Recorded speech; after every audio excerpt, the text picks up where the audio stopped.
And how you know, you're probably the only American actor who's made a major film that goes on for 2 hours in which you say a little, we'll see it later, all is lost, in which you give a little speech and voiceover at the beginning and then you don't say a word for the entire 2 hours, except at some point you say fuck this or whatever.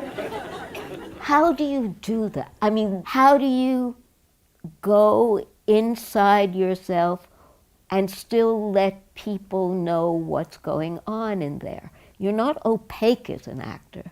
We know what's going on in there at every second.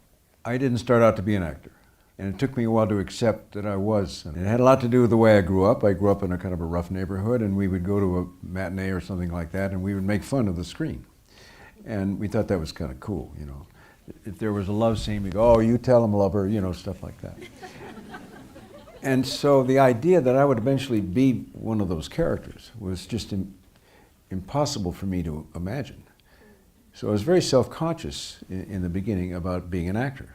It was very hard for me to accept the fact that I would be an actor. And yet, what happened was that I wanted to be an artist, and I was painting, and I came back to New York from Europe, and serendipity, a couple of weird turns, I ended up in a dramatic school.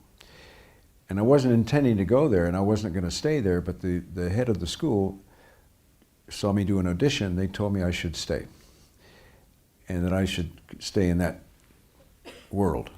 And it took me a really long time to accept that that would be the case.